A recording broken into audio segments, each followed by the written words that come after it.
दयानंद जब भी left leg पर वेट डालते हैं तो पूरी बॉडी लेफ़्ट साइड में झुक जाती है। इनके लंगड़ाने के दो कारण हैं, एक तो पैर की लंबाई कम है और दूसरा लेफ़्ट साइड की मसल्स भी वीक हो गई हैं, और जब ज़्यादा चलते हैं तो पेन के कारण इनकी लंगड़ाहट और बढ़ जाती है। तो इस तरह से इनका चलना फिरना, एक्टिविटीज़ जैसे सीढ़ी चढ़ना, ये सब चीज़ें लिमिटेड हो चुकी हैं, और जब ज़्यादा चलते हैं तो इनको पेन किलर टैबलेट्स का सहारा लेना पड़ता है। जब एक यंग आदमी दर्द की वजह से अपने काम नहीं कर पाता, अपनी इच्छाएं पूरी नहीं कर पाता, तो कई बार उनका मोरल डाउन हो जाता है और वो डिप्रेशन में चले जाते हैं। तो इस तरह के बहुत सारे पेशेंट हैं जिनको ऐसी तकलीफ़ है लेकिन अपना इलाज नहीं करा पा रहे हैं।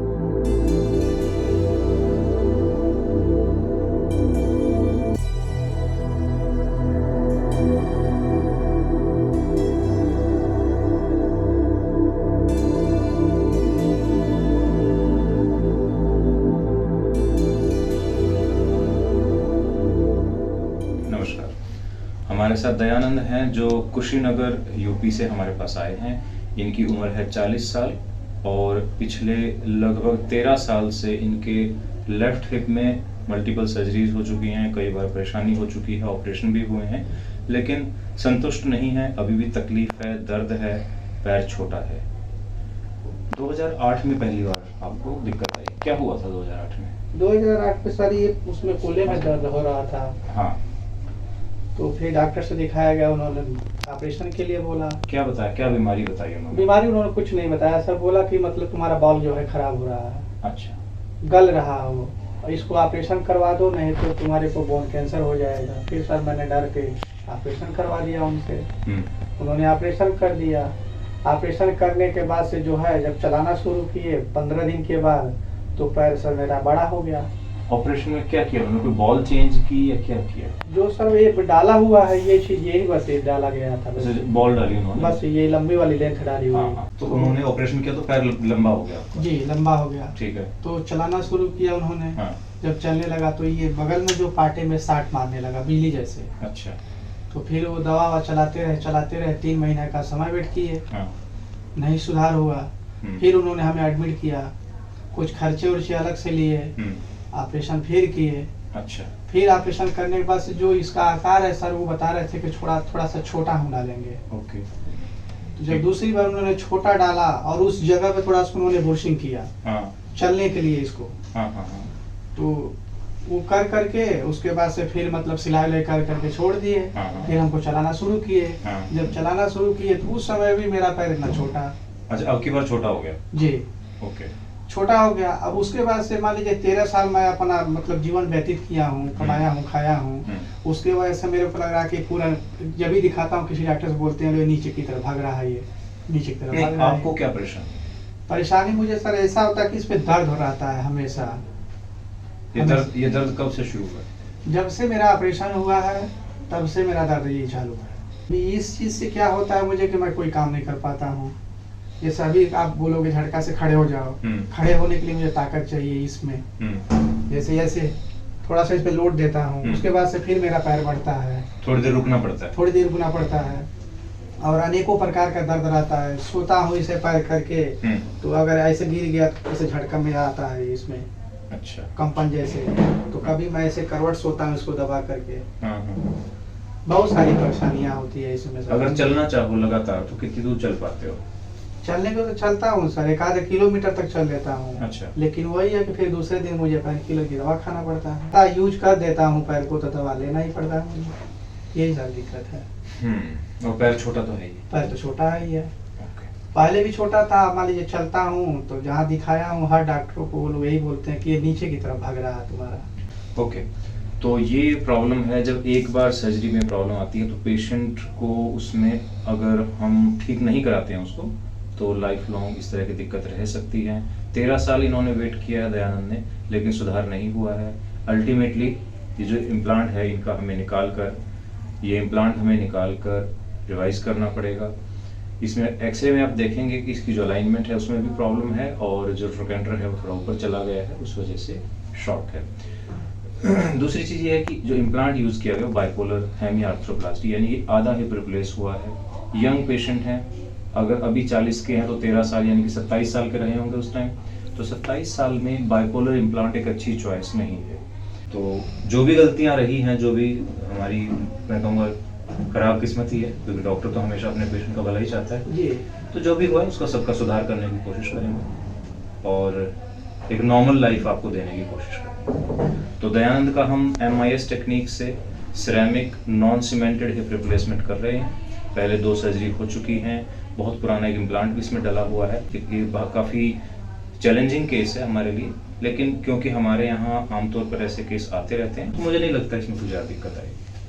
ठीक है सर, यही मैं उम्मीद लेकर आया हूँ आपके पास, और लोगों का काम भी देखा हूँ, मतलब जिनका काम हुआ उनसे भी मैं मिला हूँ। ऑल द बेस्ट, अच्छा होगा, बढ़िया होगा, ठीक है। दयानंद का एग्जामिनेशन हम शुरू कर रहे हैं। तो पहली चीज़ है कि जो लेफ़्ट साइड है वो लगभग 1 इंच छोटा है पैर इनका। एक्सरे में आप देखेंगे कि जो इम्प्लांट है वो अंदर की तरफ सिंक कर गया है, उसकी वजह से पैर छोटा हो गया है। दूसरी चीज़ जो बहुत इंपॉर्टेंट है देखने में, आप थाई मसल्स देख सकते हैं, डिफरेंस है। इस पैर को ज़्यादा इस्तेमाल नहीं कर पाते हैं, ज़्यादा वेट नहीं डाल पाते हैं, और बॉडी का रूल है कि जिस पार्ट को हम कम इस्तेमाल करते हैं कमज़ोर पड़ जाता है।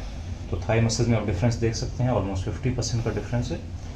पहले हम राइट साइड की मूवमेंट देखते हैं, बिल्कुल नॉर्मल, ऑलमोस्ट 100 डिग्री उनका फ्लेक्शन है, रोटेशंस बिल्कुल फ्री हैं, और अबडक्शंस भी ऑलमोस्ट 40 डिग्री है। अगर लेफ़्ट में देखें कितना मोड़ सकते हैं, फ्लेक्शन काफ़ी अच्छा है, लेकिन आप देखेंगे पैर बाहर की तरफ गिर रहा है, जो नी है वो बाहर की तरफ है। अगर हम राइट साइड में करते हैं तो जो नी है वो फेस की तरफ जाता है, लेकिन अगर इसमें करते हैं तो थोड़ा सा शोल्डर से भी बाहर जा रहा है इसका नी। तो ये एक नॉर्मल फाइंडिंग है। रोटेशंस अगर करें तो पॉसिबल नहीं है, हार्डली 10 डिग्री मूवमेंट्स है। उसके बाद रिस्ट्रिक्शन है, और अबडक्शन अराउंड 20 डिग्री, इससे ज़्यादा नहीं हो पाएगा। ऑलराइट, पैर की उंगली चलाइए। जब मल्टीपल सर्जरीज होती हैं तो हमें न्यूरोवास्कुलर, ठीक है, न्यूरोवास्कुलर का ध्यान रखना पड़ता है कि कोई डेफिसिट तो नहीं है, कोई नर्व के ऊपर प्रेशर तो नहीं। ओके, तो ये दयानंद का एक्सरे है सर्जरी से पहले, जिसमें बाइपोलर आर्थ्रोप्लास्टी किया हुआ है। इसमें सॉकेट चेंज नहीं करते हैं, डायरेक्ट एक डायरेक्ट मेटल लगाया हुआ है, और जो ट्रैक था जो इम्प्लांट का वो बाहर की तरफ जा रहा था, जिससे हड्डी ऑलमोस्ट फ्रैक्चर हो गई थी। इस पे एक्स्ट्रा यहाँ बोन बनी हुई थी। तो इसमें जो चैलेंज था, और ये सीमेंट भी आप देख सकते हैं, बहुत सारी सीमेंट है यहाँ पर, इधर भी सीमेंट है। तो सीमेंटेड इम्प्लांट्स की ये कॉम्प्लिकेशंस हैं कि ये 10 से 12 साल के बाद ये पेनफुल हो जाते हैं, और इनकी पोजीशन बहुत स्टेबल नहीं रहती है। दूसरा, यंग पेशेंट में अगर बाइपोलर करते हैं तो जो मेटल है ये बोन के अगेंस्ट इरिटेट करती है, तो कई बार पेनफुल हो जाता है। तीसरी चीज़ इसमें ये थी कि जो ट्रोकेंटर है वो ऊपर चला गया, क्योंकि इम्प्लांट अंदर सिंक कर रहा है, तो इसलिए पैर छोटा हो गया था। तो लेसर ट्रोकेंटर आप देख सकते हैं यहाँ पर आया हुआ है, जबकि लेसर ट्रोकेंटर को आइडियली यहाँ होना चाहिए, जो कि अब एक्सरे में हम देखेंगे सर्जरी के बाद। चैलेंज इसमें ये था कि जब हम ट्रैक बनाएंगे नए इम्प्लांट के लिए, वो चांसेस थे कि वो यहाँ से बाहर निकल सकता था। तो इसमें सबसे बड़ा चैलेंज यही है कि हमें जो ट्रैक बनाना है वो इस तरह से बनाना था कि हम बिल्कुल मेडुलरी कैविटी के सेंटर में जाएं। दूसरी चीज़, हमें ये जो वीक बोन है इसको बाईपास करना था, कम से कम 3-4 इंच नीचे तक जाना है। तो इसके लिए हमें एक लॉन्ग स्टेम इम्प्लांट डालना था विदाउट मिसिंग द ट्रैक। तो ये है सर्जरी के बाद। तो इसमें आप देखेंगे हमारे ट्रोकेंटर सेम लेवल पर आ गए हैं। जो लेसर ट्रोकेंटर है, जो ये शेप है, आप देखेंगे पहले यहाँ था लेसर ट्रोकेंटर, इसी वजह से शॉर्टनिंग थी, इसको हम नीचे लेके आए हैं। ये जो वीक बोन थी हमने इसको पूरा बाईपास कर दिया। अब देखेंगे हम कम से कम 3 इंच नीचे तक आ गए हैं। लॉन्ग स्टेम हमने यूज़ किया है, हमने ट्रैक ऐसा यूज़ किया है कि हम इसके आसपास भी नहीं हैं, बोन बिल्कुल इंटैक्ट है, और हमारी सारी जो बोन की जो ग्रिप है यहाँ पर है। यहाँ भी आप देखेंगे पुराने इम्प्लांट की वजह से ये पूरी बोन डैमेज्ड है, तो इस बोन को हम काउंट नहीं करते हैं। तो हमारी जो हेल्दी बोन है इस एरिया में है और इस एरिया में है। बोन यहाँ भी वीक है और यहाँ भी वीक है, तो हमें इम्प्लांट इस तरह से यूज़ करना है कि वो हेल्दी बोन में ग्रिप करे 2 जगह पर। बोन ऊपर थोड़ी सी वीक थी तो हमने स्क्रू यूज़ किए हैं। तो ये बेसिकली एक बहुत ही आइडियल सर्जरी इनकी हुई है। थोड़ा सा पेल्विक टिल्ट है, अभी पेल्विस इस तरफ थोड़ा नीचे है, तो पेशेंट को कई बार फील होता है। अगर आप यहाँ देखें, पेल्विस जो लेफ्ट साइड का थोड़ा सा नीचे की तरफ है, वो स्वेलिंग और पेन की वजह से है। जैसे स्वेलिंग पेन ठीक होगा, पेल्विस वापस करेक्ट हो जाएगा, और जो पेशेंट को जो हल्की सी फील है कि ये पैर लंबा लग रहा है, वो कुछ वीक्स में करेक्ट हो जाएगा।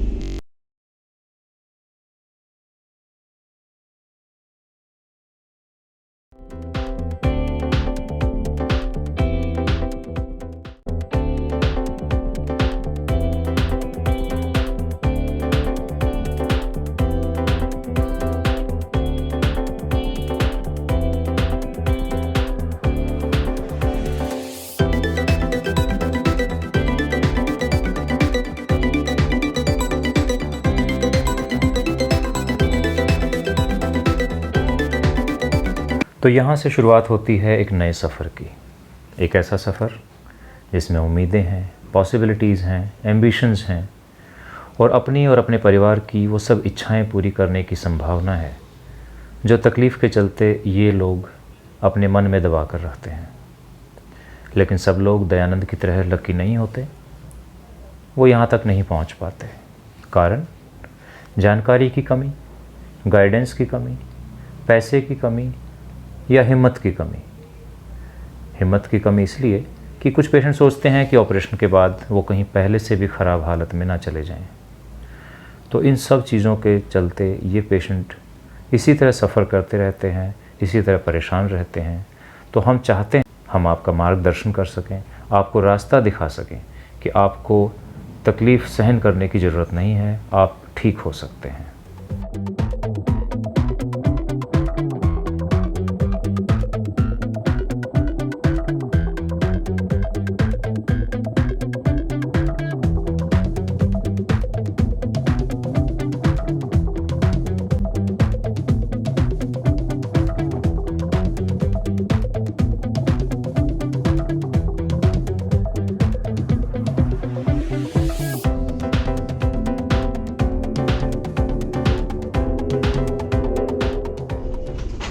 दयानंद का एग्जामिनेशन कर रहे हैं सर्जरी के 2 दिन के बाद। तो इसमें आप देखेंगे कि जो लेग है उसकी जो लेंथ पहले कितनी कम थी दयानंद, ये 1.5 इंच का लगभग 1.5 इंच का फ़र्क था, अब बिल्कुल एग्जैक्टली इक्वल है।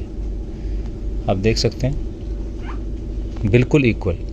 दैट मीन्स कि जो हमने सर्जरी में प्लान किया था कि हमने लिम्ब लेंथ इक्वल करनी है वो परफेक्टली अचीव हुआ है। पहले जो पैर का पोजीशन थी वो क्या रहती थी? ये वाला सर, हाँ, बस इतना ऐसे पड़ा रहता था। जी। ठीक है। और जब मैं सोता था हाँ, इसको ऐसे टेक लेता था। अच्छा, नहीं तो नहीं तो इसमें जैसे नींद लग गया हाँ तो सब कंपन आकर के हाँ बच्चे हो आँख खुल जाता जाती था है। और अब और पूरा इसमें दर्द बनाता था हमेशा। जब इसको इशारा ले लेता था इसे, मैं सो लेता था। पर अब तो नहीं ऐसा और करना पड़ता। 13 साल तक मैं ऐसे कभी सोया ही नहीं। अच्छा, ठीक है, सीधा करो। अभी तो मैं ऐसे सो लिया। अब दोनों घुटने मोड़िए थोड़ा सा।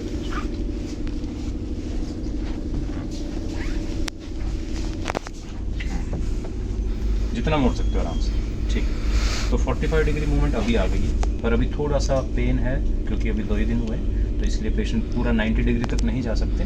लेकिन जैसे जैसे स्वेलिंग कम होगी, पेन कम होगा, तो मूवमेंट ऑटोमेटिकली बढ़ेगी। हमने आपको करवट लेना सिखाया जी। पिलो दीजिए। कैसे करवट लेते हैं आप बताएंगे।